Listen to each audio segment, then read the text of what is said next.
Make Your Bed. A book by Admiral William H. McRaven, Little Things That Can Change Your Life and Maybe the World. Preface. On May 17, 2014, I was honored to give the commencement speech for the graduating class from the University of Texas at Austin. Even though the university was my alma mater, I was concerned that a military officer, whose career had been defined by war, might not find a welcoming audience among college students. But to my great surprise, the graduating class embraced the speech. The 10 lessons I learned from Navy SEAL training, which were the basis for my remarks, seemed to have a universal appeal. They were simple lessons that deal with overcoming the trials of SEAL training, but the 10 lessons were equally important in dealing with the challenges of life here, no matter who you are. Over the past 3 years, I have been stopped on the street by great folks telling me their own stories, how they didn't back down from the sharks, how they didn't ring the bell, or how making their bed every morning helped them through tough times. They all wanted to know more about how the 10 lessons shaped my life and about the people who inspired me during my career. This small book is an attempt to do so. Each chapter gives a little more context to the individual lessons and also adds a short story about some of the people who inspired me with their discipline, their perseverance, their honor, and their courage. I hope you enjoy the book. Chapter 1. Start your day with a task completed. If you want to change the world, a broken bar. Start off by making your bed. The barracks at Basic SEAL Training is a nondescript 3-story building located on the beach at Coronado, California, just 100 yards from the Pacific Ocean. There is no air conditioning in the building, and at night, with the windows open, you can hear the tide roll in and the surf pounding against the sand. Rooms in the barracks are Spartan. In the officers' room, where I berthed with 3 other classmates, there were 4 beds, a closet to hang your uniforms, and nothing else. Those mornings that I stayed in the barracks, I would roll out of my Navy rack and immediately begin the process of making my bed. It was the first task of the day, a day that I knew would be filled with uniform inspections, long swims, longer runs, obstacle courses, and constant harassment from the SEAL instructors. "Attention!"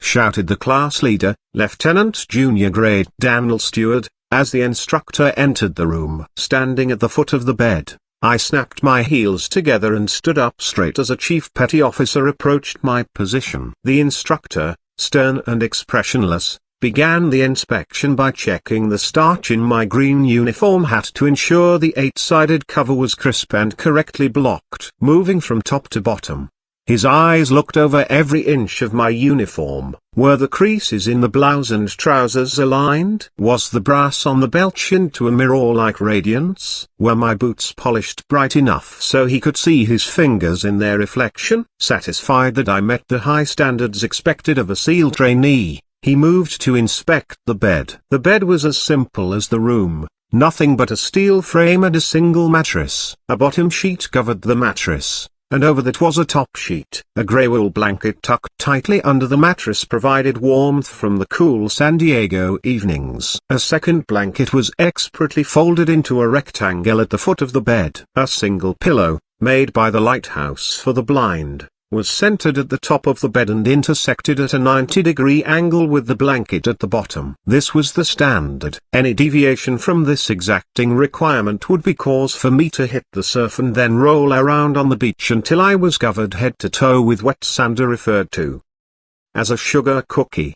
Standing motionless, I could see the instructor out of the corner of my eye. He wearily looked at my bed. Bending over, he checked the hospital corners and then surveyed the blanket and the pillow to ensure they were correctly aligned. Then, reaching into his pocket, he pulled out a quarter and flipped it into the air several times to ensure I knew the final test of the bed was coming. With one final flip, the quarter flew high into the air and came down on the mattress with a light bounce. It jumped several inches off the bed, high enough for the instructor to catch it in his hand. Swinging around to face me, the instructor looked me in the eye and nodded. He never said a word. Making my bed correctly was not going to be an opportunity for praise. It was expected of me. It was my first task of the day, and doing it right was important. It demonstrated my discipline. It showed my attention to detail, and at the end of the day it would be a reminder that I had done something well, something to be proud of,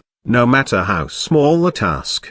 Throughout my life in the Navy, making my bed was the one constant that I could count on every day. As a young SEAL ensign aboard the USS Greyback, a special operations submarine, I was berthed in sick bay, where the beds were stacked 4 high. The salty old doctor who ran sick bay insisted that I make my rack every morning. He often remarked that if the beds were not made and the room was not clean, how could the sailors expect the best medical care? As I later found out, this sentiment of cleanliness and order applied to every aspect of military life. 30 years later, the Twin Towers came down in New York City. The Pentagon was struck, and brave Americans died in an airplane over Pennsylvania. At the time of the attacks, I was recuperating in my home from a serious parachute accident. A hospital bed had been wheeled into my government quarters, and I spent most of the day lying on my back, trying to recover. I wanted out of that bed more than anything else. Like every SEAL, I longed to be with my fellow warriors in the fight. When I was finally well enough to lift myself unaided from the bed,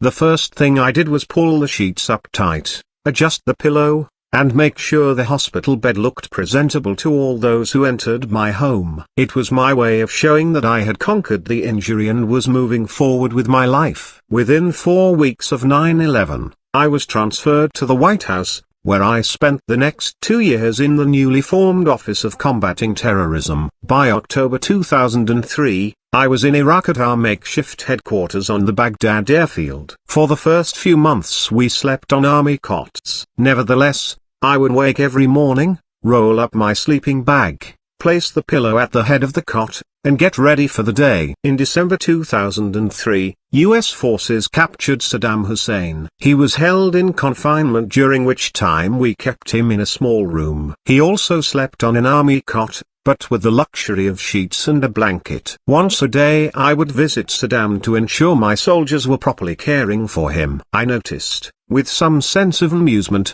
that Saddam did not make his bed. The covers were always crumpled at the foot of his cot and he rarely seemed inclined to straighten them. During the ensuing 10 years, I had the honor of working with some of the finest men and women this nation has ever produced, from generals to privates, from admirals to seaman recruits, from ambassadors to clerk typists. The Americans who deployed overseas in support of the war effort came willingly, sacrificing much to protect this great nation. They all understood that life is hard and that sometimes there is little you can do to affect the outcome of your day. In battle, soldiers die, families grieve. Your days are long and filled with anxious moments. You search for something that can give you solace, that can motivate you to begin your day, that can be a sense of pride in an oftentimes ugly world. But it is not just combat. It is daily life that needs this same sense of structure. Nothing can replace the strength and comfort of one's faith, but sometimes the simple act of making your bed can give you the lift you need to start your day and provide you the satisfaction to end it right.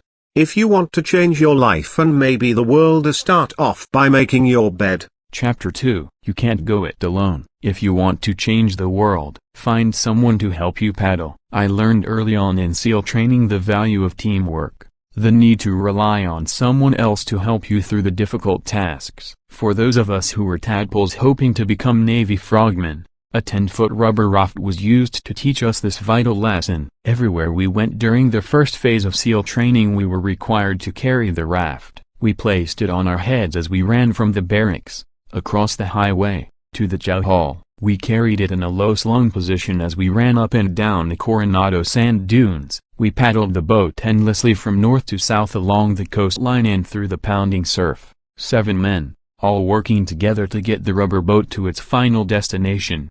But we learned something else on our journey with the raft. Occasionally, one of the boat crew members was sick or injured, unable to give it 100%. I often found myself exhausted from the training day, or down with a cold or the flu. On those days, the other members picked up the slack. They paddled harder, they dug deeper, they gave me their rations for extra strength. And when the time came, later in training, I returned the favor. The small rubber boat made us realize that no man could make it through training alone. No SEAL could make it through combat alone, and by extension you needed people in your life to help you through the difficult times. Never was the need for help more apparent to me than 25 years later when I commanded all the SEALs on the West Coast. I was the Commodore of Naval Special Warfare Group 1 in Coronado, a Navy captain. I had by now spent the past several decades leading SEALs around the world. I was out for a routine parachute jump when things went terribly wrong. We were in a C-130 Hercules aircraft climbing to 12,000 feet preparing for the jump. Looking out the back of the aircraft, we could see a beautiful California day.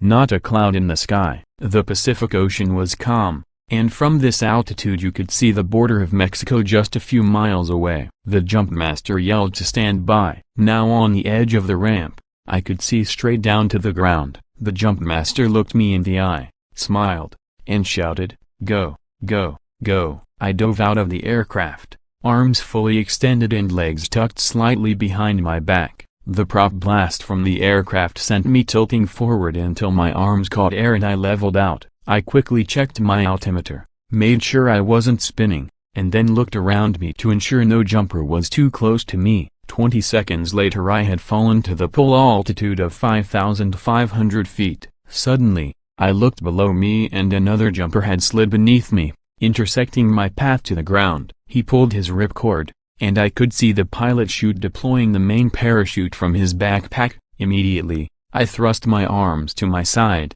forcing my head to the ground in an attempt to get away from the blossoming chute. It was too late. The jumper's chute popped open in front of me like an airbag, hitting me at 120 miles an hour. I bounced off the main canopy and spun out of control, barely conscious from the impact. For seconds I spun head over heels, trying to get stable again. I couldn't see my altimeter and was unaware of how far I had fallen. Instinctively, I reached for my ripcord and pulled. The pilot chute jettisoned from its small pouch in the back of the parachute but wrapped around my leg as I continued to tumble toward the ground. As I struggled to untangle myself, the situation got worse. The main parachute partially deployed, but in doing so twirled around my other leg. Craning my neck toward the sky, I could see my legs were bound by two sets of risers, the long nylon straps that connect the main parachute to the harnesses on my back. One riser had wrapped around one leg, the other riser around the other leg. The main parachute was fully out of the backpack but hung up somewhere on my body. As I struggled to break free of the entanglement,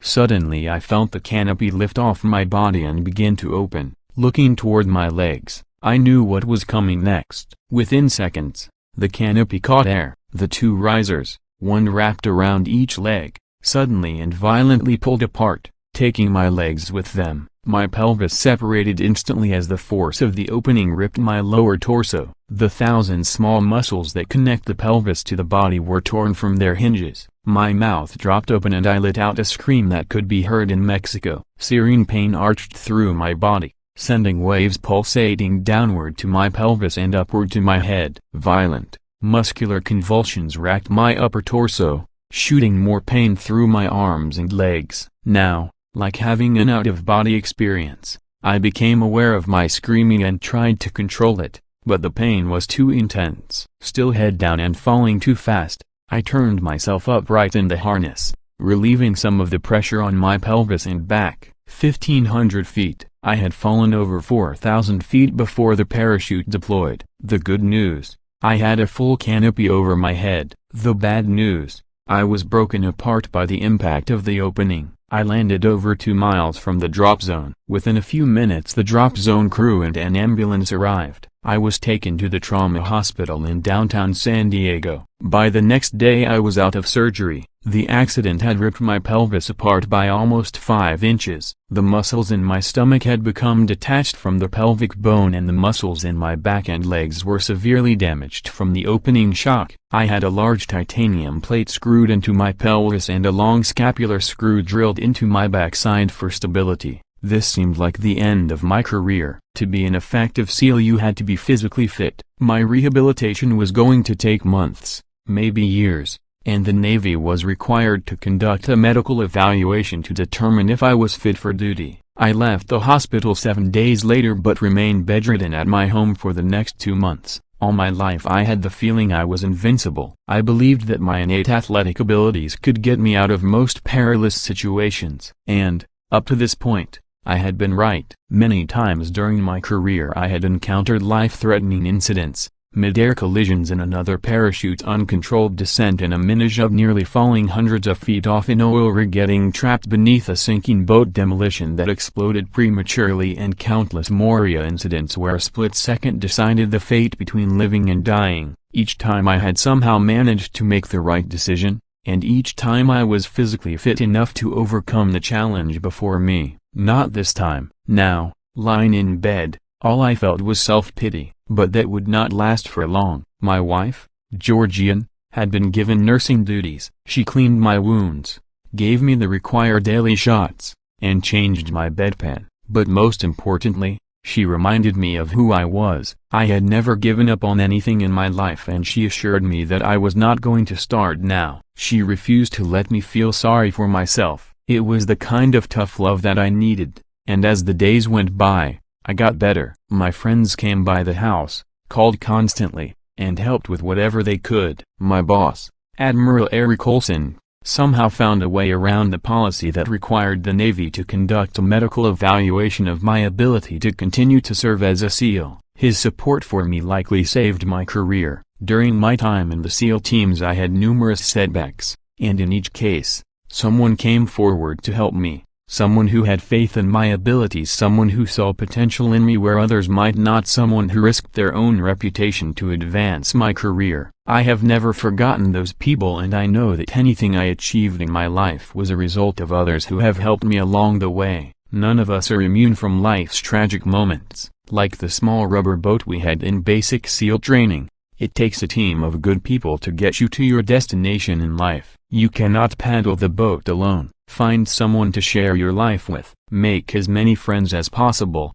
and never forget that your success depends on others. Chapter 3. Only the size of your heart matters. If you want to change the world, measure a person by the size of their heart. I ran to the beach with my black rubber flippers tucked underneath my right arm and my mask in my left hand. Coming to parade rest, I anchored the flippers in the soft sand, leaning them against each other to form a teepee. Standing to my right and left were other students, dressed in green t-shirts, khaki swim trunks, neoprene booties, and a small life jacket. We were preparing for our morning 2-mile swim. The life jacket was a small, rubberized bladder that inflated only when you pulled the handle. Among the students, it was considered shameful if you had to use your life jacket. Still, the SEAL instructors were required to inspect every life jacket before each swim. This inspection also gave the instructors an opportunity for more harassment. The surf off Coronado that day was about 8 feet high. The waves were coming in lines of 3, plunging with a roaring sound that made each student's heart beat a bit faster. As the instructor slowly moved down the line, he came to the man directly to my right. The student, a seaman recruit and brand new to the Navy, was about 5'4" in height. The SEAL instructor, a highly decorated Vietnam vet, was well above 6'2" and towered over the smaller man. After inspecting the student's life jacket, the instructor looked over his left shoulder toward the pounding surf and then reached down and grabbed the student's flippers. Holding them close to the young sailor's face, he said quietly, "Do you really want to be a frogman?" The sailor stood up straight, with a look of defiance in his eyes. "Yes, instructor, I do," he shouted. "You're a tiny little man," the instructor said, waving the flippers in his face. "Those waves out there could break you in half." He paused and glanced toward the ocean. "You should think about quitting now before you get hurt." Even out of the corner of my eye I could see the student's jaw begin to tighten. "I won't quit," the sailor replied, drawing out each word. Then the instructor leaned in and whispered something in the student's ear. I couldn't make out the words over the breaking waves. After all the trainees were inspected, the instructors ordered us into the water,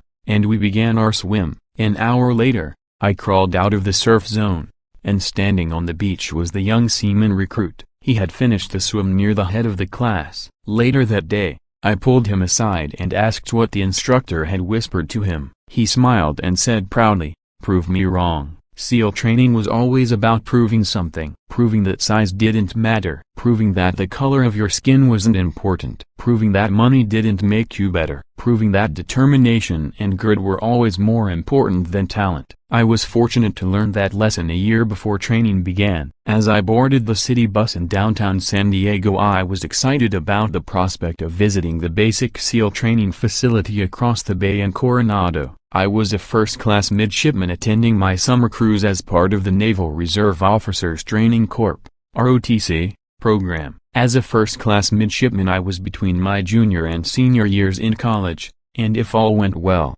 I hoped to be commissioned the following summer and head off to SEAL training. It was the middle of the week and I had received permission from my ROTC instructor to deviate from the planned training aboard one of the ships in port and make my way to Coronado. I got off the bus outside the famed Hotel del Coronado and walked about a mile down the road to the beach side of the Naval Amphibious Base. I passed by several Korean War vintage buildings that housed underwater demolition teams 11 and 12. Outside the one-story rambling brick building was a large wooden sign depicting Freddy the Frog, a large green web-footed amphibian carrying a stick of TNT and smoking a cigar. This was the home of the West Coast Frogmen, those intrepid mask-and-fin warriors whose military ancestors had cleared the beaches of Iwo Jima, Tarawa, Guam, and Incheon. My heart began to beat a little faster. This was exactly where I wanted to be in a year. As I passed the underwater demolition teams, the next building belonged to SEAL Team 1,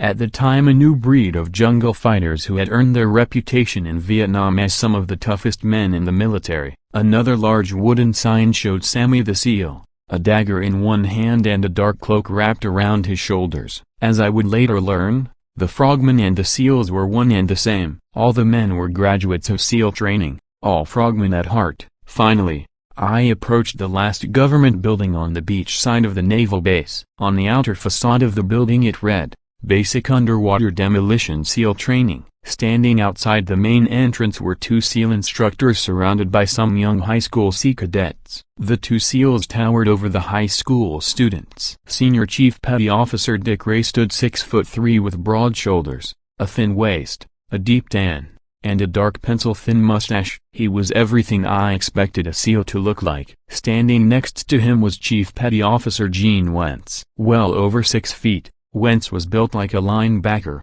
with imposing biceps and a steely-eyed glare that cautioned everyone not to get too close. The Sea cadets were ushered into the building, with some trepidation. I followed them and stopped at the front desk. I told the young sailor manning the desk my story. I was a midshipman from the University of Texas and hoped to talk with someone about SEAL training. The sailor left his desk momentarily, returning to inform me that the first phase officer, Lieutenant Doug Huth, would be glad to talk with me in a few minutes. As I waited to be called into Lieutenant Huth's office, I slowly walked up and down the hall, looking at the pictures that adorned the walls. They were photos of SEALs in Vietnam, guys rising out of the waist-deep mud along the Mekong Delta, pictures of camouflaged SEAL platoons returning from a night mission, men loaded with automatic weapons and bandoliers of ammunition boarding a swift boat heading into the jungle. Down the long hall I saw another man looking at the photos, a civilian by his attire. He was slightly built, almost frail, and a mop of dark hair hung beetle-like over his ears. He seemed to be staring in awe at the incredible warriors whose actions were portrayed in the photos. In my mind, I wondered if he thought he had what it took to be a Navy SEAL. Looking at those pictures, did he really think he was tough enough to endure the training? Did he think his small frame could carry a heavy rucksack and 1,000 rounds of ammunition? Hadn't he seen the two SEAL instructors who were just at the front door? Massive men who clearly had the right stuff. I felt a pang of sorrow that someone had misled this fellow, maybe encouraged him to leave his comfortable life as a civilian and try SEAL training. A few minutes later, the sailor from the front desk calmly walked down the corridor and escorted me to Lieutenant Huth's office. Doug Huth was also a recruiting poster for the SEALs, tall, muscular, with brown, wavy hair. He looked very sharp in his navy khaki uniform. I sat in a chair across from Huth's desk, and we talked about SEAL training and the demands of the program. Huth told me about his experience in Vietnam and what life would be like in the teams if I graduated from SEAL training. Out of the corner of my eye, I could see the thin man in civilian clothes as he continued to gaze at the photos on the wall. Like me, he must have been waiting to see Lieutenant Huth in hopes of learning more about SEAL training. It made me feel good about myself knowing that I was clearly stronger and more prepared than another man who thought he could survive the rigors of being a SEAL. In the middle of our conversation, Lieutenant Huth suddenly stopped talking, looked up from his desk, and yelled to the man in the hall. I stood up as Huth motioned the thin man to come into his office. "Bill, this is Tommy Norris," he said, giving the thin man a big bear hug. Tommy was the last SEAL Medal of Honor recipient from Vietnam, Huth added. Norris smiled, somewhat embarrassed by the introduction. I smiled back, shook his hand, and laughed at myself. This seemingly frail, mop-haired man who I doubted could make it through training was Lieutenant Tom Norris. Tom Norris, who had served in Vietnam, had on successive nights gone deep behind enemy lines to rescue 2 downed airmen. This was Tom Norris who, on another mission, was shot in the face by North Vietnamese forces and left for dead only to be rescued by Petty Officer Mike Thornton, who would later receive the Medal of Honor for those actions. This was Tom Norris, who battled back from his injury to be accepted into the FBI's first hostage rescue team. This quiet,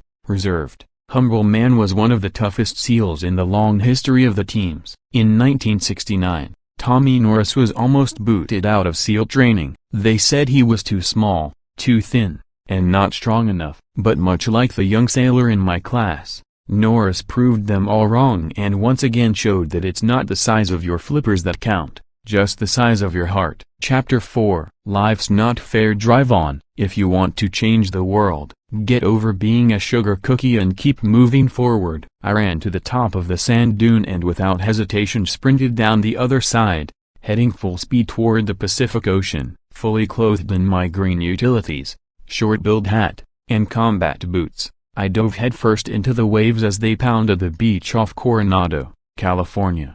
Emerging soaking wet from the water, I saw the SEAL instructor standing on the dune, with his arms folded and a piercing glare that cut through the morning haze. I heard him yell, "You know what to do, Mr. Mac." Indeed I did. With feigned enthusiasm, I screamed a hearty hoo at the top of my lungs and fell face down into the soft sand, rolling from side to side to ensure that no part of my uniform was left uncovered. Then, for good measure, I sat up, reached deep into the ground, and tossed sand into the air to guarantee it found its way into every crevice in my body. Somewhere during the morning's physical training I had committed a violation of the SEAL training rules. My punishment was to jump into the surf zone, roll around in the sand, and make myself a sugar cookie. In all of SEAL training there was nothing more uncomfortable than being a sugar cookie. There were a lot of things more painful and more exhausting, but being a sugar cookie tested your patience and your determination, not just because you spent the rest of the day with sand down your neck, under your arms, and between your legs, but because the act of becoming a sugar cookie was completely indiscriminate. There was no rhyme or reason. You became a sugar cookie at the whim of the instructor. To many of the SEAL trainees this was hard to accept. Those that strived to be the very best expected that they would be rewarded for their stellar performance. Sometimes they were, and then again, sometimes they were not. Sometimes the only thing they got for all their effort was wet and sandy. Feeling like I was sufficiently coated with sand, I ran to the instructor, yelled "Who?" again, and came to attention. Looking me over to see if I met his standard of excellence in sugar cookies was Lieutenant Philip L. Martin, known to us friends as Moki. I, however, was not on a first-name basis with Lieutenant Martin. Moki Martin was the quintessential frogman. Born and raised in Hawaii, he was everything I strived to be as a SEAL officer. An experienced Vietnam veteran, he was expert with every weapon in the SEAL inventory. He was one of the finest skydivers in the teams, and being a native Hawaiian, he was so skilled in the water that there were few, if any, who could match him.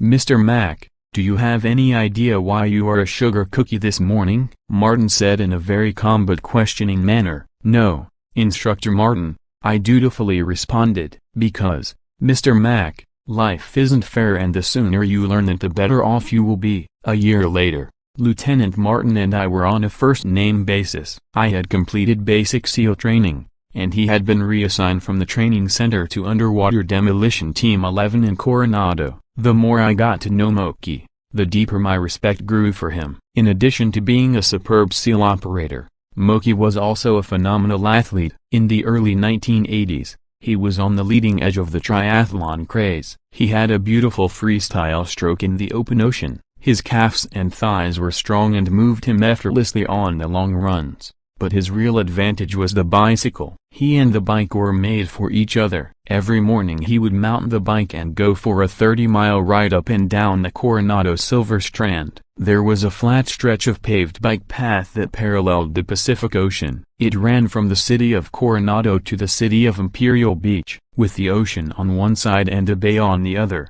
It was one of the most beautiful sections of beach in California. Early one Saturday morning, Moki was out on a training ride along the Silver Strand, head down, pedaling fast. He never saw the oncoming bicycle. At roughly 25 miles an hour the two bikes collided head-on. The bikes crumpled from the impact, slamming the riders together, leaving both men face down on the asphalt path. The first rider rolled over, dusted himself off, and struggled to his feet. He was banged up but otherwise fine. Moki remained face down, unable to move. The paramedics arrived within minutes, stabilized Moki, and transported him to the hospital. Initially there was hope that the paralysis was temporary, but as the days, months, and years passed, Moki never regained the use of his legs. The crash left him paralyzed from the waist down with limited movement in his arms. For the past 35 years, Moki has been in a wheelchair. In all those years I never once heard him complain about his misfortune in life. Never once did I hear him ask, "Why me?" Never once did he display an ounce of pity for himself. In fact, after his accident, Moki went on to be an accomplished painter. He fathered a beautiful young girl. He founded and continues to oversee the Super Frog Triathlon that is held every year in Coronado. It is easy to blame your lot in life on some outside force, to stop trying because you believe fate is against you. It is easy to think that where you were raised, how your parents treated you, or what school you went to is all that determines your future. Nothing could be further from the truth. The common people and the great men and women are all defined by how they deal with life's unfairness. Helen Keller, Nelson Mandela, Stephen Hawking, Malala Yousafzai, and Moki Martin. Sometimes no matter how hard you try, no matter how good you are, you still end up as a sugar cookie. Don't complain. Don't blame it on your misfortune. Stand tall, look to the future, and drive on. Chapter 5. Failure can make you stronger. If you want to change the world, don't be afraid of the circus. The waves off Coronado Island were choppy. The small whitecaps slapping us in the face as we side-stroked back toward the beach. As usual, my swim buddy and I were struggling to keep up with the rest of the SEAL training class. The instructors on the safety boat were yelling for us to pick up the pace, but it seemed like the harder we swam the farther we fell behind. My swim buddy that day was Ensign Mark Thomas. Like me, Mark had received his commission through the Reserve Officers Training Corps, ROTC. He was a graduate of the Virginia Military Institute and one of the best long-distance runners in the class. In SEAL training, your swim buddy was the person you relied on to have your back. It was your swim buddy who you were physically tied to on the underwater dives. It was your swim buddy who you were partnered with on the long swims. Your swim buddy helped you study, kept you motivated, and became your closest ally throughout training. And, as swim buddies, if one of you failed an event, both of you suffered the consequences. It was the instructor's way of reinforcing the importance of teamwork. As we finished the swim and crossed onto the beach, a SEAL instructor was waiting for us. "Drop down," the instructor yelled. This was the command to fall into the push-up position. Back straight, arms fully extended, and head up. "You two call yourselves officers." There was no point in answering. We both knew he would continue. Officers in the SEAL teams lead the way. They don't come in last on the swims. They don't embarrass their class. The instructor moved around us, kicking sand in our faces as he circled. "I don't think you gentlemen are going to make it. I don't think you have what it takes to be SEAL officers." Pulling a small black notebook from his back pocket, he looked at us with disgust and jotted something in the book. You two just made the circus list." He shook his head. "You'll be lucky if you survive another week." The circus. It was the last thing either Mark or I wanted. The circus was held every afternoon at the end of training. The circus was another 2 hours of additional calisthenics, combined with non-stop harassment by SEAL combat veterans who wanted only the strong to survive training. If you failed to meet the standard on any event that DIA calisthenics, the obstacle course, the timed runs, or the swim, so your name was on the list, in the eyes of the instructors, you were a failure. What made the circus so feared by the students was not just the additional pain but also the knowledge that the day after the circus you would be exhausted from the extra workout and so fatigued that you would fail to meet the standards again. Another circus would follow, then another and another. It was a death spiral, a cycle of failure that caused many students to quit training. As the rest of the students completed the day's events, Mark and I, along with several others, assembled on the asphalt grinder to begin another long session of calisthenics. Because we had come in last on the swim, the instructors had tailored the circus just for us that day. Flutter kicks. Lots and lots of flutter kicks. The flutter kicks were designed to strengthen your abdominals and thighs so you could power your way through the long open ocean swims. They were also designed to break you. The flutter kick exercise called for you to lie on your back, with legs extended directly in front of you, and your hands behind your head. As the instructor counted repetitions, you alternated moving your legs up and down in a kicking motion. At no time during the exercise were you allowed to bend your knees. Bending your knees was considered weakness among frogmen. The circus was punishing hundreds of flutter kicks as well as push-ups, pull-ups, sit-ups, and 8-count bodybuilders. By the time the sun went down, Mark and I could barely move. Failure had a price. The next day brought more calisthenics, another run, another obstacle course, another swim, and unfortunately another circus. More sit-ups, more push-ups, and a lot more flutter kicks. But as the circuses continued, a funny thing happened. Our swims got better, and Mark and I began to move up in the pack. The circus, which had started as a punishment for failure, was making us stronger, faster, and more confident in the water. While other students quit, unable to handle the occasional failure and the pain it brought, Mark and I were determined not to allow the circus to beat us.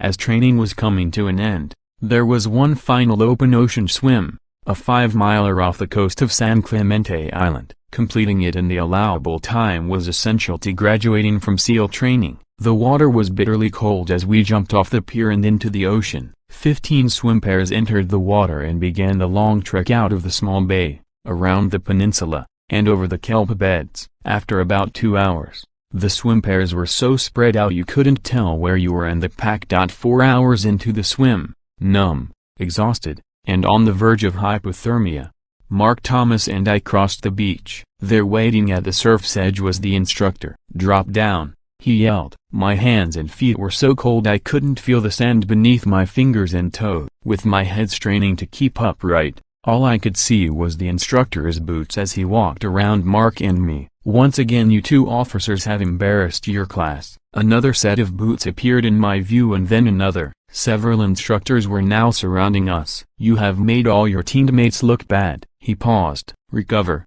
gentlemen." As Mark and I got to our feet we looked around the beach and suddenly realized we were the first swim pair to finish. "You embarrassed them all right." The instructor smiled. "The second pair isn't even in sight." Mark and I turned to look toward the ocean, and sure enough, there was no one in view. "Well done, gentlemen. It looks like all that extra pain and suffering paid off." The instructor paused, stepped over, and shook our hands. "I'll be honored to serve with you when you get to the teams." We had made it. The long swim was the final tough event of training. Several days later Mark and I graduated. Mark went on to have a distinguished career in the SEAL teams and we remain close friends to this day. In life you will face a lot of circuses. You will pay for your failures. But, if you persevere, if you let those failures teach you and strengthen you, then you will be prepared to handle life's toughest moments. July 1983 was one of those tough moments. As I stood before the commanding officer, I thought my career as a Navy SEAL was over. I had just been relieved of my SEAL squadron, fired for trying to change the way my squadron was organized, trained, and conducted missions. There were some magnificent officers and enlisted men in the organization, some of the most professional warriors I had ever been around. However, much of the culture was still rooted in the Vietnam era, and I thought it was time for a change. As I was to find out, change is never easy, particularly for the person in charge. Fortunately, even though I was fired, my commanding officer allowed me to transfer to another SEAL team, but my reputation as a SEAL officer was severely damaged. Everywhere I went, other officers and enlisted men knew I had failed, and every day there were whispers and subtle reminders that maybe I wasn't up to the task of being a SEAL.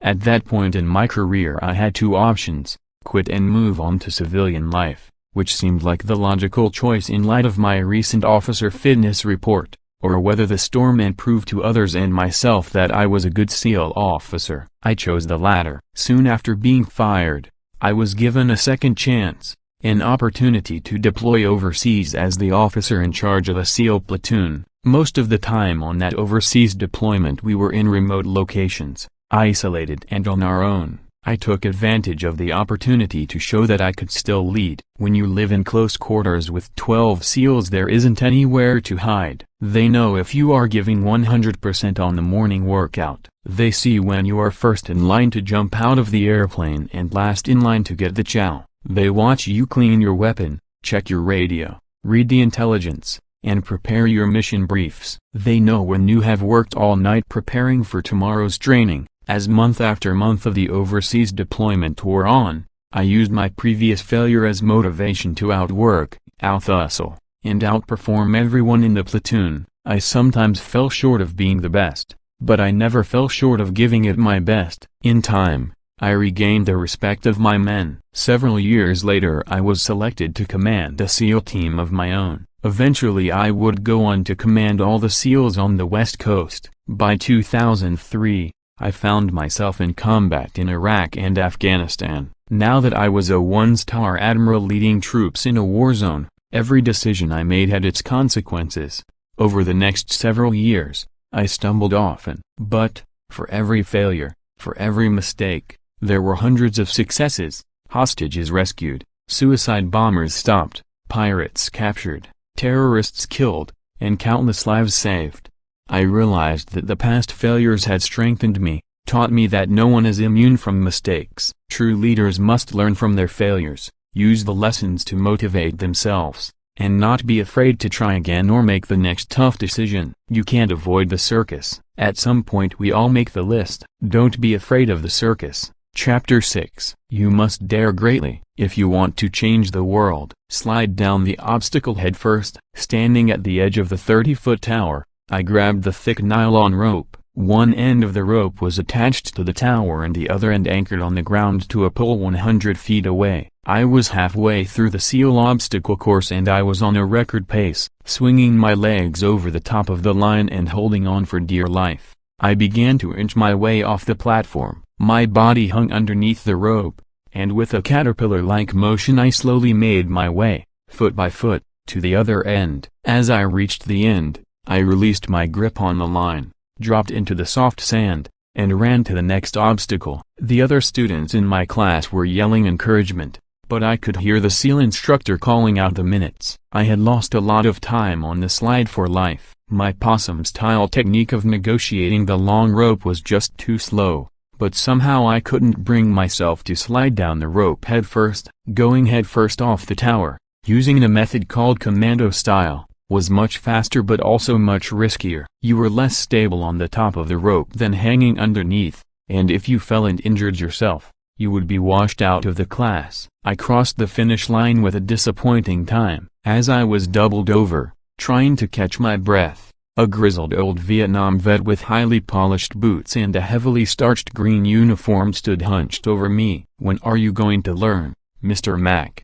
he said with an unmistakable tone of contempt. "That obstacle course is going to beat you every time unless you start taking some risks." 1 week later, I pushed my fears aside, mounted the top of the rope, and thrust my body headfirst down the slide for life. As I crossed the finish line in a personal best, I could see the old Vietnam SEAL nodding his approval. It was a simple lesson in overcoming your anxieties and trusting your abilities to get the job done. The lesson would serve me well in the years to come. It was Iraq in 2004. The voice on the other end of the radio was calm but had an unmistakable sense of urgency. The 3 hostages we were searching for had been located. Al-Qaeda terrorists were holding them in a walled compound on the outskirts of Baghdad. Unfortunately, intelligence indicated that terrorists were about to move the men, and we had to act quickly. The Army lieutenant colonel in charge of the rescue mission informed me that they would have to conduct a dangerous daylight raid. To make matters worse, the only way to be successful was to land 3 Black Hawk helicopters, carrying the assault force, into the middle of the small compound. We talked through other tactical options, but it was clear the colonel was right. It was always preferable to conduct a rescue mission at night, when the element of surprise was on your side, but this was a fleeting opportunity, and if we didn't act now the hostages would be moved and possibly killed. I approved the mission and within minutes the rescue force had boarded the 3 Black Hawk helicopters and was on its way to the compound. High above the Black Hawks, another helicopter was providing video surveillance back to my headquarters. I watched in silence as the 3 helicopters skimmed across the desert, just a few feet above the ground to hide their approach. Inside the open courtyard, I could see one man, armed with an automatic weapon, moving in and out of the building, seemingly preparing to leave. The helos were 5 minutes out and all I could do from my headquarters was listen to the internal communications as the rescue force made final preparations. This was not the first hostage rescue I had overseen, nor would it be the last, but it was clearly the most daring, in light of the need to gain surprise by landing inside the compound. While the pilots from the Army Aviation Unit were the best in the world, this was still a high-risk mission. 3 helicopters, with blades extending beyond 60 feet, were going to land in a space with only inches to spare. Adding to the level of difficulty was an 8-foot-high brick wall that surrounded the compound, forcing the pilots to dramatically alter their approach angle. It was going to be a hard landing, and over the radio I could hear the rescue force preparing for impact. From the overhead surveillance, I could see the helicopter's final approach. The first aircraft flew flat and level and then as it crossed over the wall the helo flared upward, settling into the tiny courtyard. Immediately the rescue force exited the Black Hawk and began surging into the building. The second helo, right on the tail of the first, landed within a few feet of his companion. Dirt from the downwash of the helicopters caused a cloud of dust to encircle the landing area. As the third helo approached the compound, a giant plume of dust temporarily blinded the pilot. The front of the third helo inched over the wall,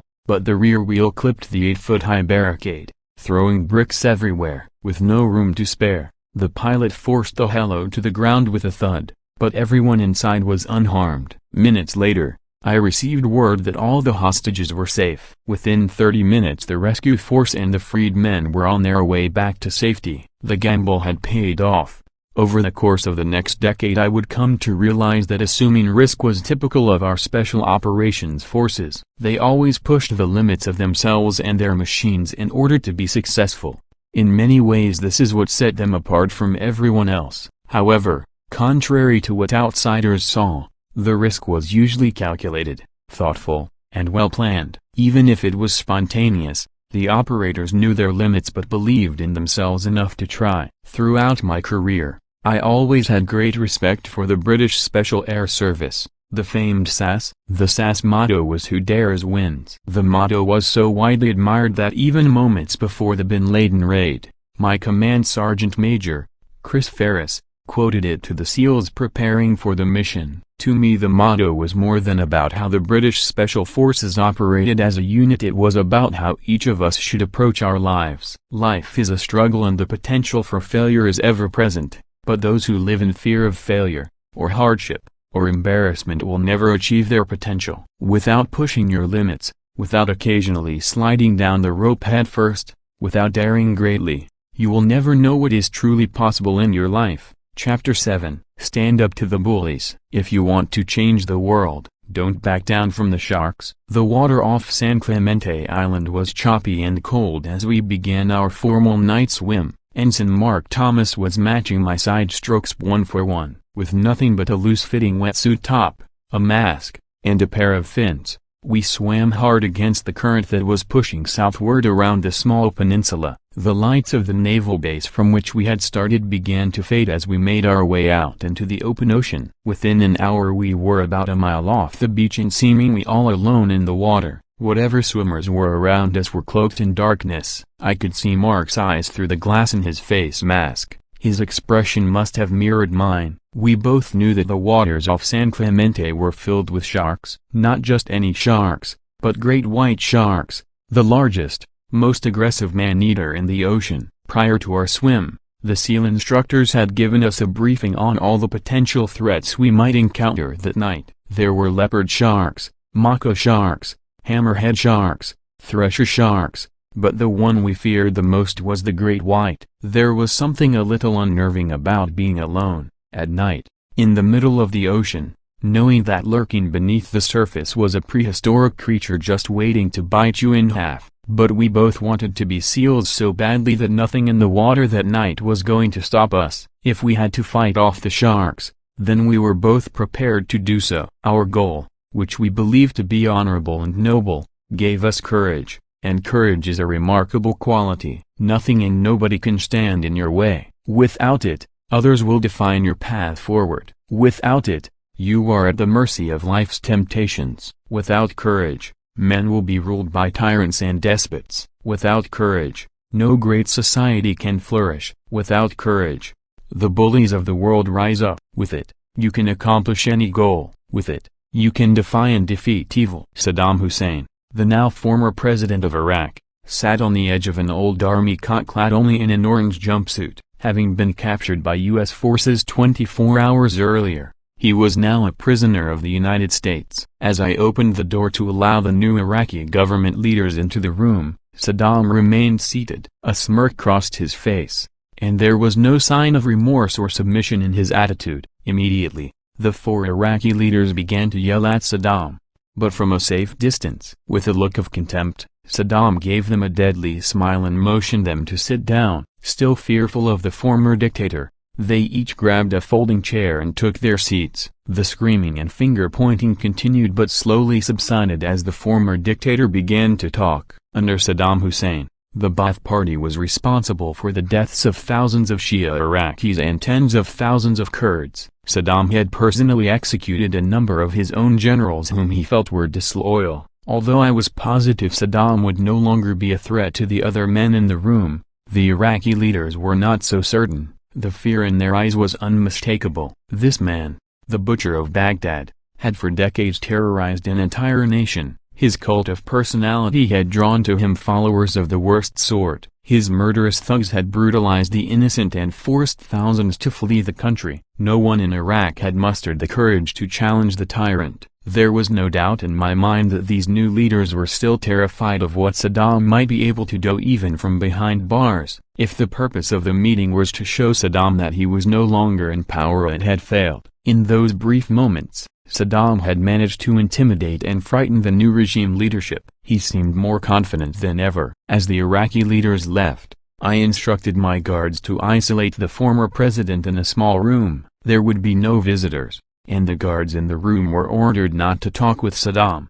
Over the next month, I visited the small room every day. And every day Saddam rose to greet me, and every day without speaking, I motioned him back to his cot. The message was clear. He was no longer important. He could no longer intimidate those around him. He could no longer instill fear into his subjects. Gone was the gleaming palace. Gone were the handmaidens, the servants, and the generals. Gone was the power. The arrogance and oppressiveness that had defined his rule had ended. Courageous young American soldiers had stood up to his tyranny, and now he was no longer a threat to anyone. 30 days later, I transferred Saddam Hussein to a proper military police unit, and a year later the Iraqis hanged him for his crimes against the nation. Bullies are all the same whether they are in the schoolyard, in the workplace, or ruling a country through terror. They thrive on fear and intimidation. Bullies gain their strength through the timid and faint of heart. They are like sharks that sense fear in the water. They will circle to see if their prey is struggling. They will probe to see if their victim is weak. If you don't find the courage to stand your ground,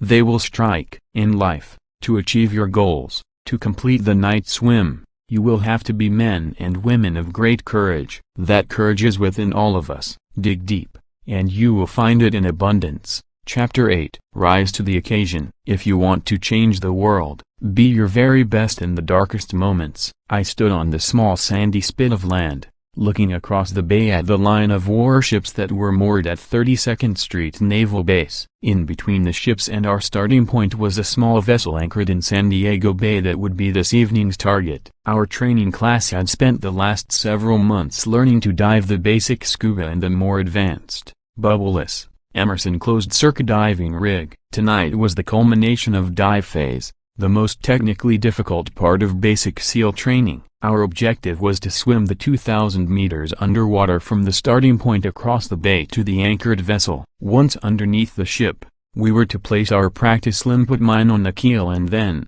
without being detected, return to the beach. The Emerson diving apparatus was morbidly referred to as the death rig. It was known to malfunction occasionally, and according to SEAL folklore a number of trainees had died over the years using the Emerson. At night the visibility in San Diego Bay was so bad that you couldn't see your hand in front of your face. All you had was a small green chemical light to illuminate your underwater compass. To make matters worse, the fog was rolling in. The haze hung low over the bay, making it difficult to take an initial compass bearing on our target. If you missed the target you would find yourself in the shipping channel, never a good place to be when a Navy destroyer was pulling into port. The SEAL instructors paced back and forth in front of the 25 pairs of divers preparing for the night's dive. The instructors seemed as nervous as we were. They knew that this training event had the highest potential for someone to get hurt or die. The chief petty officer in charge of the event summoned all the divers into a small circle. "Gentlemen," he said, "tonight we find out which of you sailors really want to be frogmen." He paused for effect. "It's cold and dark out there. It will be darker under the ship, so dark that you can get disoriented, so dark that if you get separated from your swim buddy, he will not be able to find you." The fog was now closing in around us and the mist encircled even the spit of land on which we stood. "Tonight, you will have to be your very best. You must rise above your fears, your doubts, and your fatigue. No matter how dark it gets, you must complete the mission. This is what separates you from everyone else." Somehow those words stayed with me for the next 30 years. As I watched the fog encircle the airfield at Bagram Air Base in Afghanistan, another dark moment was unfolding in front of me. A massive C-17 aircraft was parked on the tarmac, its ramp lowered, standing by to receive the remains of a fallen warrior. This was a ramp ceremony. It was one of the most solemn and yet unquestionably inspiring aspects of the wars in Iraq and Afghanistan. It was America at its finest. Every man, every woman, regardless of their background, regardless of how heroic their final moments, was treated with incredible dignity and honor. It was our nation's way of recognizing their sacrifice. It was our last salute, our final thanks, and a prayer to send them on their way home. Extending out from the ramp were two parallel lines of soldiers. Standing at parade rest, they formed the honor guard. Off to the right of the airplane was a small three-piece band softly playing Amazing Grace. A few others, myself included, were gathered to the left, and all along hangar row stood hundreds of other soldiers, sailors, airmen, Marines, civilians, and our allies. They had all come to pay their last respects. The Humvee tactical vehicle carrying the remains arrived right on time. 6 men from the fallen heroes unit acted as pallbearers. Offloading the flag-draped casket, they slowly marched through the honor guard, up the ramp, and onto the plane. They positioned the casket in the middle of the cargo bay, turned smartly, came to attention, and saluted. At the head of the casket, the pastor bowed his head and read from Isaiah 6-8, "And I heard the voice of the Lord saying, Whom shall I send and who will go for us? And I said, Here I am, send me." As taps was played, tears rolled down the soldiers' faces. There was no attempt to hide their pain. As the pallbearers departed, those lined up outside came through one by one, saluting, and kneeling by the casket for one last thought.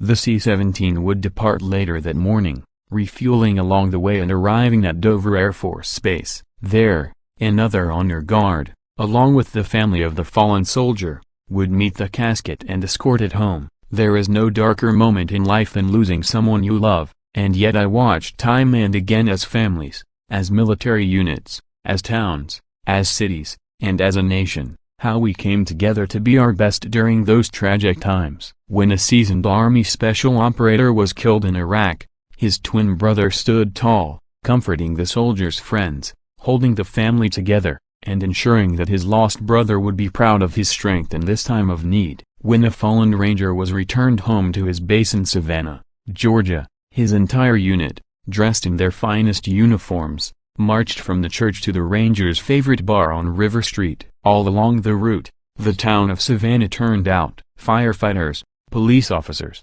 veterans, civilians from all walks of life, were there to salute the young soldier who had died heroically in Afghanistan. When a CV-22 aircraft crashed in Afghanistan, killing the pilot and several crewmen, the airmen from the same unit came together, paid their respects, and flew the next day knowing that their fallen brothers would want them in the air, continuing the mission. When a helicopter crash took the lives of 25 special operators and 6 National Guard soldiers, the entire nation mourned but also took incredible pride in the courage, patriotism, and valor of the fallen warriors. At some point we will all confront a dark moment in life. If not the passing of a loved one, then something else that crushes your spirit and leaves you wondering about your future. In that dark moment, reach deep inside yourself and be your very best. Chapter 9. Give people hope. If you want to change the world, start singing when you're up to your neck in mud. The night wind coming off the ocean was gusting to 20 miles an hour. There was no moon out, and an evening layer of low clouds obscured the stars. I was sitting in chest-deep mud, covered from head to toe with a layer of grime. My vision blurred by the caked-on clay. I could see only the outline of my fellow students lined up in the pit beside me. It was Wednesday of Hell Week, and my SEAL training class was down at the infamous Tijuana Mudflats. Hell Week was the seminal event for the first phase of SEAL training. It was 6 days of no sleep and unrelenting harassment by the instructors. There were long runs, open ocean swims, obstacle courses, rope climbs, endless sessions of calisthenics, and constant paddling of the inflatable boat small IBS. The purpose of Hell Week was to eliminate the weak, those not tough enough to be SEALs. Statistically speaking, more students quit during Hell Week than at any other time in training, and the mudflats were the toughest part of the week. Located between South San Diego and Mexico, the mudflats were a low-lying area where drainage from San Diego created a large swath of deep,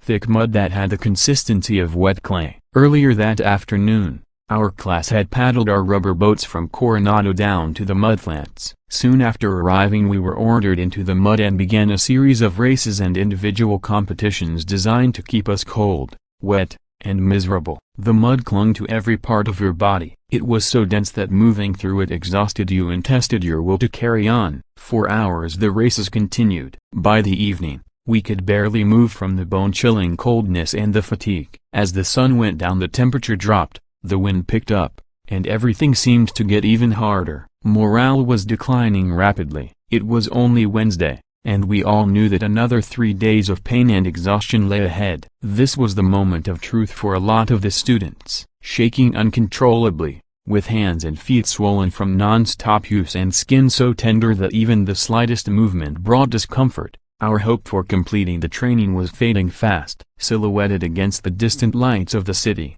a SEAL instructor walked purposefully to the edge of the mudflats. Sounding like an old friend, he softly talked into a bullhorn and offered comfort to the suffering trainees. We could join him and the other instructors by the fire, he said. He had hot coffee and chicken soup. We could relax until the sun came up, get off our feet, take it easy. I could sense that some of the students were ready to accept his offer. After all, how much longer could we survive in the mud? A warm fire, hot coffee, and chicken soup sure sounded good. But then came the catch. All he needed was for 5 of us to quit. Just 5 quitters and the rest of the class could have some relief from the pain. The student beside me started to move toward the instructor. I grabbed his arm and held him tight, but the urge to leave the mud was too great. He broke free of my grasp and began to lunge for dry ground. I could see the instructor smiling. He knew that once one man quit, others would follow. Suddenly, above the howl of the wind came a voice, singing. It was tired and raspy,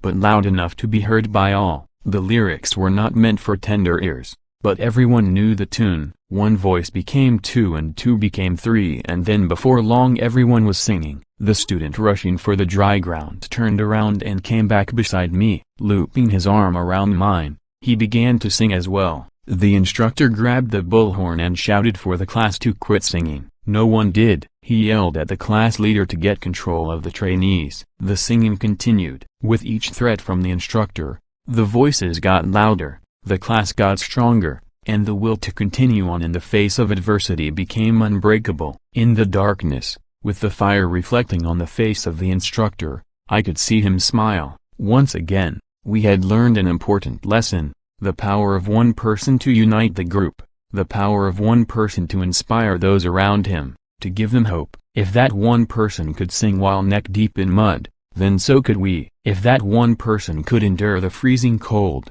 then so could we. If that one person could hold on, then so could we. The large room at Dover Air Force Base was filled with grieving, families, inconsolable children sobbing in their mothers' arms, parents holding hands hoping to gain strength from each other, and wives with a far-off look of disbelief. Just 5 days earlier, a helicopter carrying Navy SEALs and their Afghan Special Operations partners, and flown by Army aviators, had been shot down in Afghanistan. All 38 men on board were killed. It was the single greatest loss in the War on Terror. In less than an hour, a large C-17 transport aircraft was scheduled to land at Dover, and the families of the fallen heroes would be escorted to the flight line to meet the flag-draped coffins.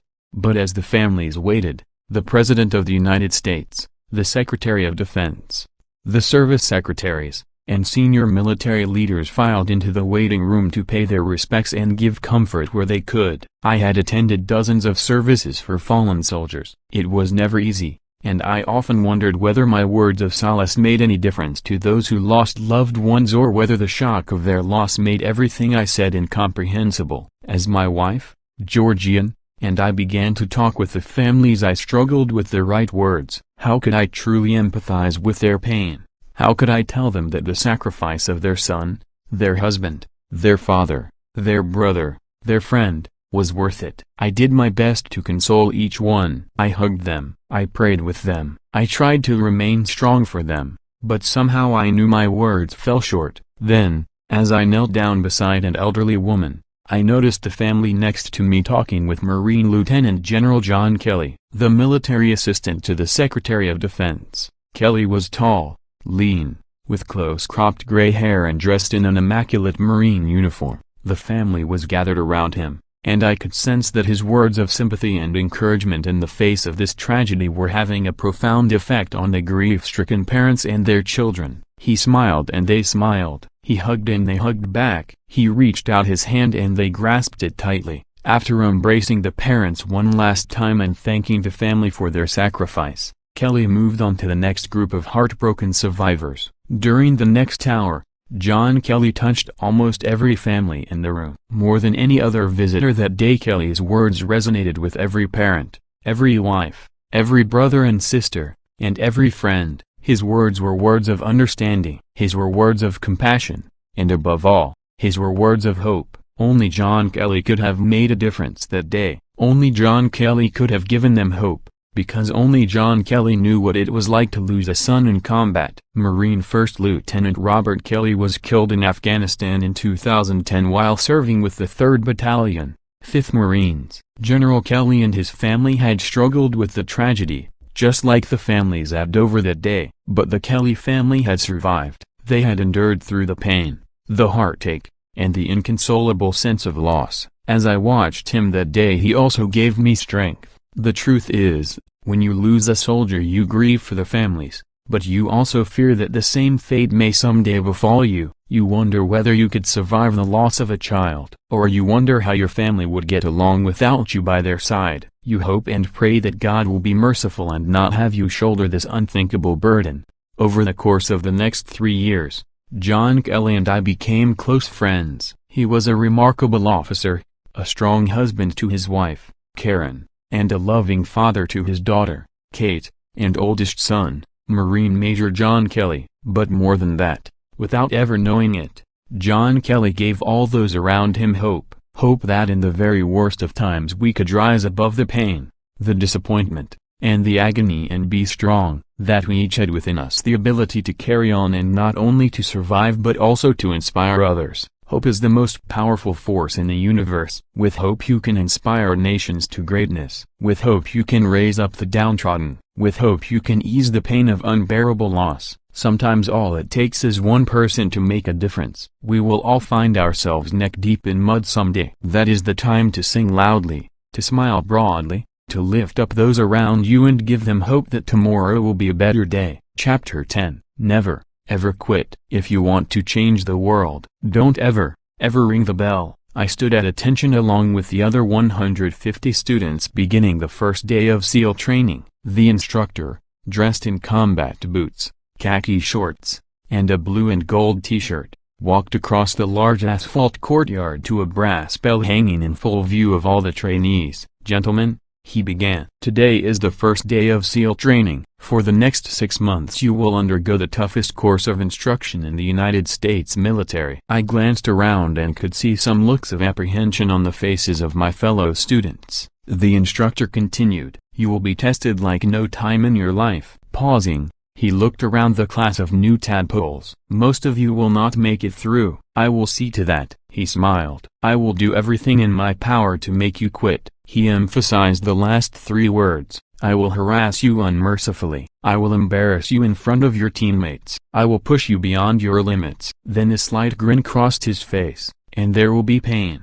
lots and lots of pain." Grabbing the bell, he pulled the rope hard and a loud clanging noise echoed across the courtyard. "But if you don't like the pain, if you don't like all the harassment, then there is an easy way out." He pulled the rope again and another wave of deep metallic sound reverberated off the buildings. "All you have to do to quit is ring this bell 3 times. He let go of the rope tied to the bell's clapper. "Ring the bell and you won't have to get up early. Ring the bell and you won't have to do the long runs, the cold swims, or the obstacle course. Ring the bell and you can avoid all this pain." Then the instructor glanced down at the asphalt and seemed to break from his prepared monologue. "But let me tell you something," he said. "If you quit, you will regret it for the rest of your life. Quitting never makes anything easier." 6 months later, there were only 33 of us standing at graduation. Some had taken the easy way out. They had quit, and my guess is the instructor was right. They would regret it for the rest of their lives. Of all the lessons I learned in SEAL training, this was the most important. Never quit. It doesn't sound particularly profound, but life constantly puts you in situations where quitting seems so much easier than continuing on, where the odds are so stacked against you that giving up seems the rational thing to do. Throughout my career, I was constantly inspired by men and women who refused to quit, who refused to feel sorry for themselves, but none more so than a young Army Ranger I met in a hospital in Afghanistan. It was late one evening when I received word that one of my soldiers had stepped on a pressure plate mine and had been medevaced to the combat hospital near my headquarters. The Ranger Regimental Commander, Colonel Eric Carrilla, and I quickly made our way to the hospital and into the soldier's room. The soldier lay in the hospital bed, tubes extending from his mouth and chest. Blast burns streaked up his arms and across his face. The blanket covering his body lay flat to the bed where his legs would normally have been. His life was now changed forever. I had made countless visits to the combat hospital in Afghanistan. As a wartime leader, you try not to internalize the human suffering. You know that it is part of combat. Soldiers get wounded. Soldiers die. If you allow every decision you make to be predicated on the possible loss of life, you will struggle mightily to be effective. Somehow, though, this night seemed different. The ranger lying in front of me was so very young, younger than my 2 boys. He was 19 years old and his name was Adam Bates. He had arrived in Afghanistan just a week earlier and this had been his first combat mission. I leaned over and touched my hand to his shoulder. He appeared to be sedated and unconscious. I reflected for a minute, said a little prayer, and was starting to leave when the nurse came in to check on my soldier. She smiled, looked at his vitals, and asked me if I had any questions regarding his status. She informed me that both of his legs had been amputated and that he had serious blast injuries. but that his chance for survival was good. I thanked her for taking such great care of Ranger Bates and told her I would return when he was conscious. "Oh, he's conscious," she stated. "In fact, it would be good for you to talk with him." She gently shook the young ranger, who opened his eyes slightly and acknowledged my presence. "He can't speak right now," the nurse said, "but his mother was deaf and he knows how to sign." The nurse handed me a sheet of paper with the various sign language symbols displayed on it. I talked for a minute, trying to find the strength to say the right thing. "What do you tell a young man who has lost both his legs serving his country? How do you make him feel better about his future?" "Refused to quit," who refused to feel sorry for themselves, but none more so than a young Army Ranger I met in a hospital in Afghanistan. It was late one evening when I received word that one of my soldiers had stepped on a pressure plate mine and had been medevaced to the combat hospital near my headquarters. The Ranger Regimental Commander, Colonel Eric Kurilla, and I quickly made our way to the hospital and into the soldier's room. The soldier lay in the hospital bed, tubes extending from his mouth and chest, blast burns streaked up his arms and across his face. The blanket covering his body lay flat to the bed where his legs would normally have been. His life was now changed forever. I had made countless visits to the combat hospital in Afghanistan. As a wartime leader, you try not to internalize the human suffering. You know that it is part of combat. Soldiers get wounded. Soldiers die. If you allow every decision you make to be predicated on the possible loss of life, you will struggle mightily to be effective. Somehow, though, this night seemed different. The ranger lying in front of me was so very young, younger than my two boys. He was 19 years old and his name was Adam Bates. He had arrived in Afghanistan just a week earlier and this had been his first combat mission. I leaned over and touched my hand to his shoulder. He appeared to be sedated and unconscious. I reflected for a minute, said a little prayer, and was starting to leave when the nurse came in to check on my soldier. She smiled, looked at his vitals, and asked me if I had any questions regarding his status. She informed me that both of his legs had been amputated and that he had serious blast injuries, but that his chance for survival was good. I thanked her for taking such great care of Ranger Bates and told her I would return when he was conscious. "Oh, he's conscious," she stated. "In fact, it would be good for you to talk with him." She gently shook the young ranger, who opened his eyes slightly and acknowledged my presence. "He can't speak right now," the nurse said, "but his mother was deaf and he knows how to sign." The nurse handed me a sheet of paper with the various sign language symbols displayed on it. I talked for a minute, trying to find the strength to say the right thing. "What do you tell a young man who has lost both his legs serving his country? How do you make him feel better about his future?" The University of Texas Commencement Speech, May 17, 2014. The university's slogan is "What starts here changes the world." I have to admit, I kind of like it. What starts here changes the world. Tonight there are almost 8,000 students graduating from the University of Texas. That great paragon of analytical rigor, Ask.com, says that the average American will meet 10,000 people in their lifetime. That's a lot of folks. But if every one of you changed the lives of just 10 people, and each one of those folks changed the lives of another 10 people, just 10 of them in 5 generations, so 125 years of the class of 2014 will have changed the lives of 800 million people. 800 million people, think of it. Over twice the population of the United States. Go one more generation and you can change the entire population of the world. 8 billion people. If you think it's hard to change the lives of 10 people, change their lives forever, you are wrong. I saw it happen every day in Iraq and Afghanistan. A young army officer makes a decision to go left instead of right down a road in Baghdad, and the 10 soldiers in his squad are saved from a close-in ambush. In Kandahar province, Afghanistan, a non-commissioned officer from the female engagement team senses something isn't right and directs the infantry platoon away from a 500-pound guide, saving the lives of a dozen soldiers. But, if you think about it, not only were these soldiers saved by the decisions of one person, but their children yet unborn were also saved, and their children's children were saved. Generations were saved by one decision, by one person. But changing the world can happen anywhere, and anyone can do it. So, what starts here can indeed change the world,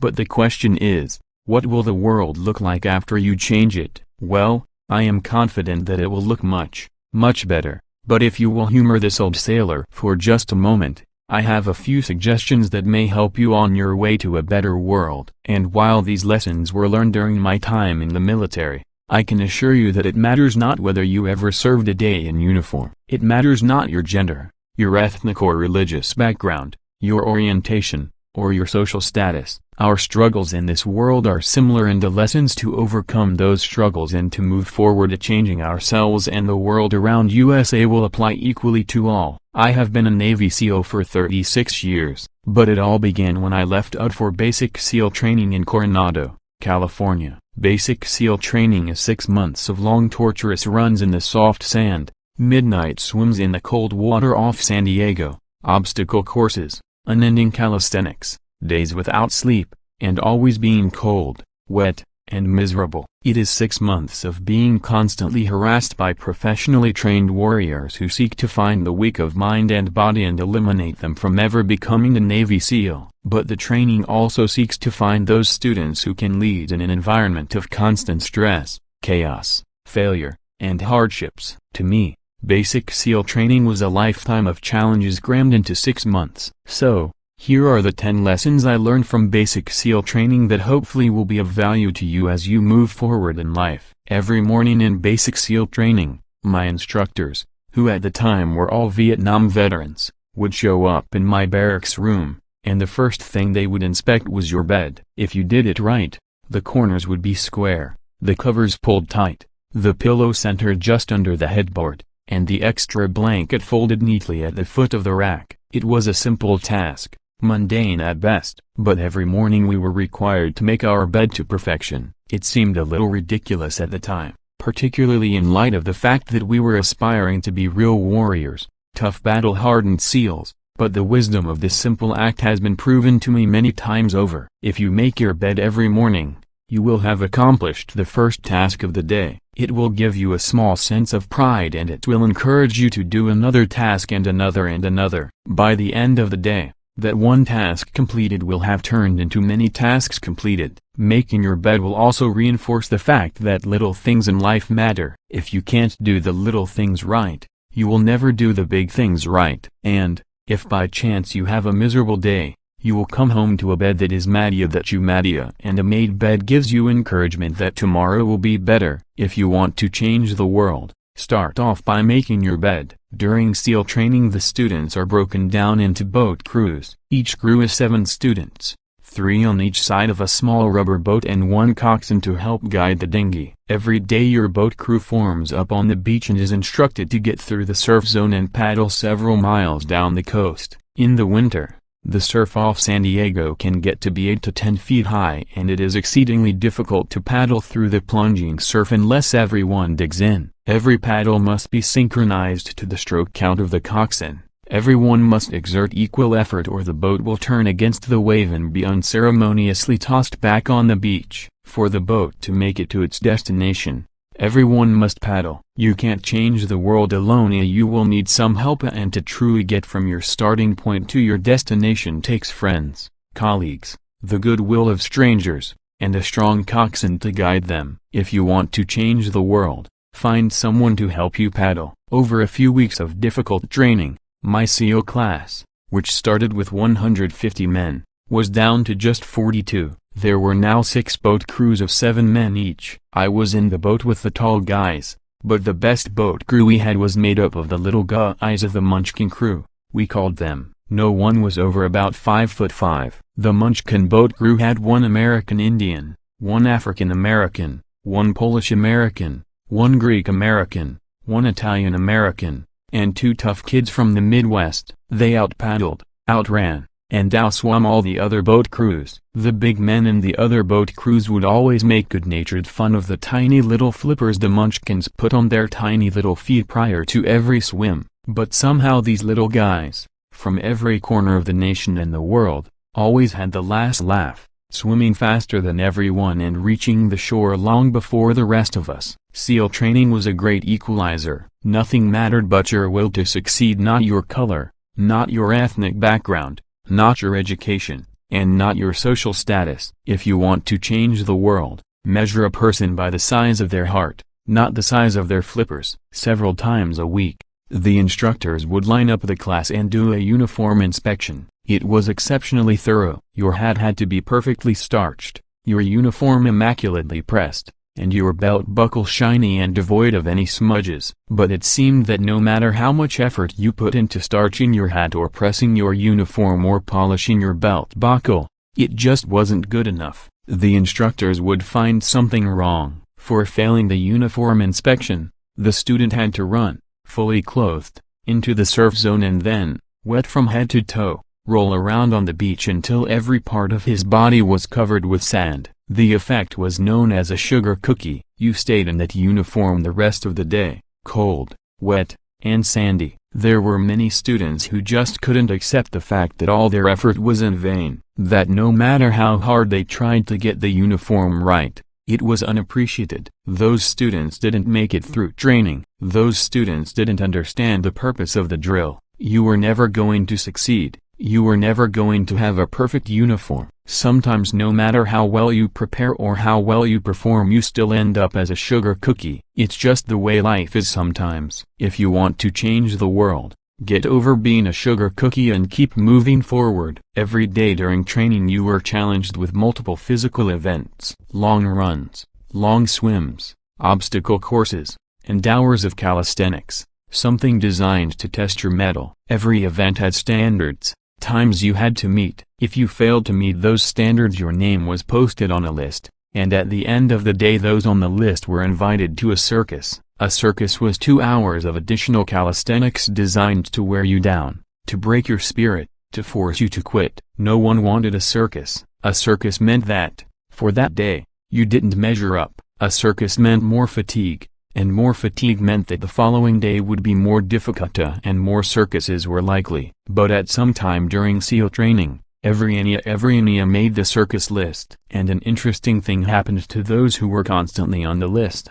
Over time those students, who did 2 hours of extra calisthenics, got stronger and stronger. The pain of the circuses built inner strength, built physical resiliency. Life is filled with circuses. You will fail. You will likely fail often. It will be painful. It will be discouraging. At times it will test you to your very core. If you want to change the world, don't be afraid of the circuses. At least twice a week, the trainees were required to run the obstacle course. The obstacle course contained 25 obstacles including a 10-foot-high wall, a 30-foot cargo net, and a barbed wire crawl, to name a few. But the most challenging obstacle was the slide for life. It had a 3-level, 30-foot tower at one end and a 1-level tower at the other. In between was a 100-foot-long rope. You had to climb the 3-tiered tower and, once at the top, you grabbed the rope, swung underneath the rope, and pulled yourself hand over hand until you got to the other end.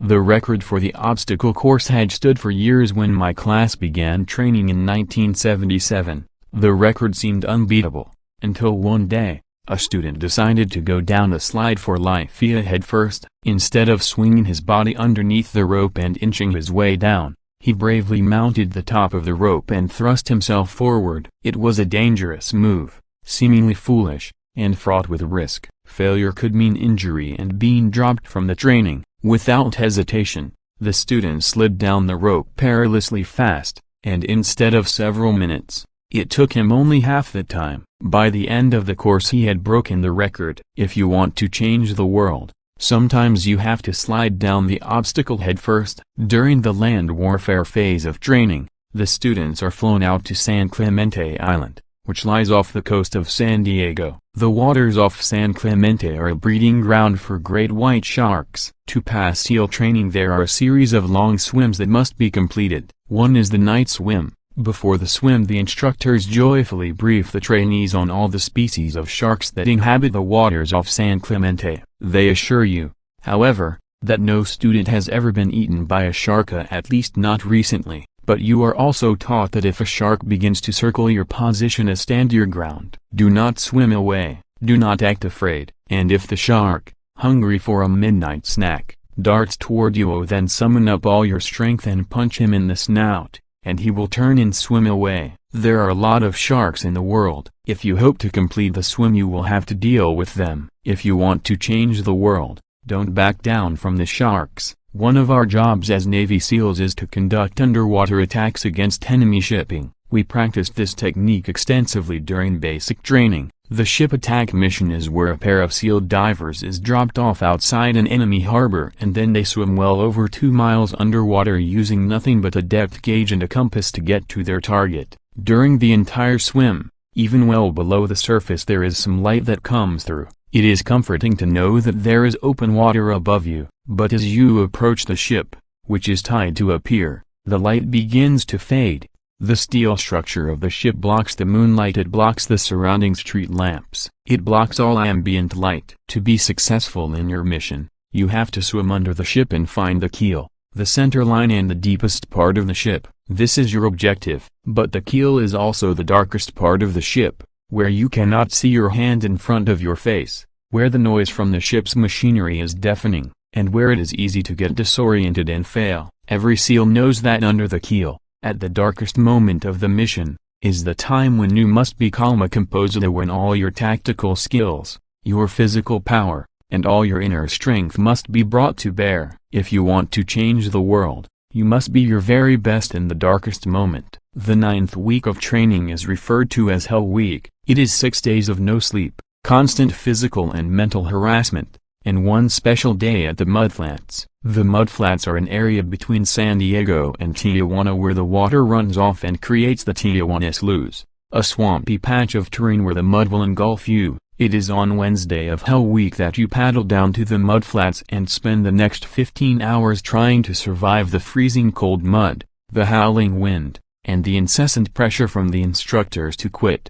As the sun began to set that Wednesday evening, my training class, having committed some egregious infraction of the rules, was ordered into the mud. The mud consumed each man till there was nothing visible but our heads. The instructors told us we could leave the mud if only 5 men would quit, just 5 men, and we could get out of the oppressive cold. As I looked around the mudflats, it was apparent that some students were about to give up. It was still over 8 hours till the sun came up, 8 more hours of bone-chilling cold. The chattering teeth and shivering moans of the trainees were so loud it was hard to hear anything. And then, one voice began to echo through the night, one voice raised in song.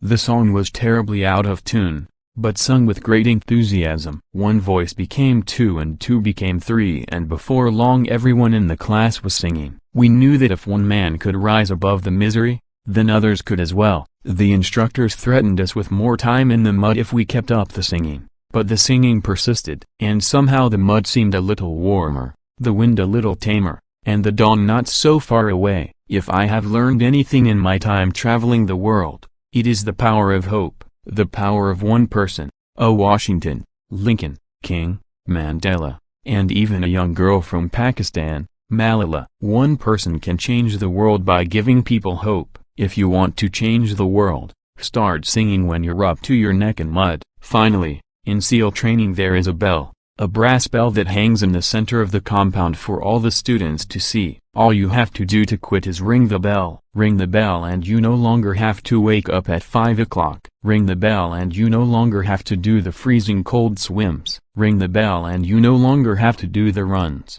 the obstacle course, the PT, and you no longer have to endure the hardships of training. Just ring the bell. If you want to change the world, don't ever ring the bell. To the graduating class of 2014, you are moments away from graduating, moments away from beginning your journey through life, moments away from starting to change the world, for the better. It will not be easy. Start each day with a task completed. Find someone to help you through life. Respect everyone. Know that life is not fair and that you will fail often, but if you take some risks, step up when the times are toughest, face down the bullies, lift up the downtrodden, and never, ever give up a broken bar. If you do these things, then the next generation and the generations that follow will live in a world far better than the one we have today. And what started here will indeed have changed the world, for the better. Thank you very much. Who came? Horns.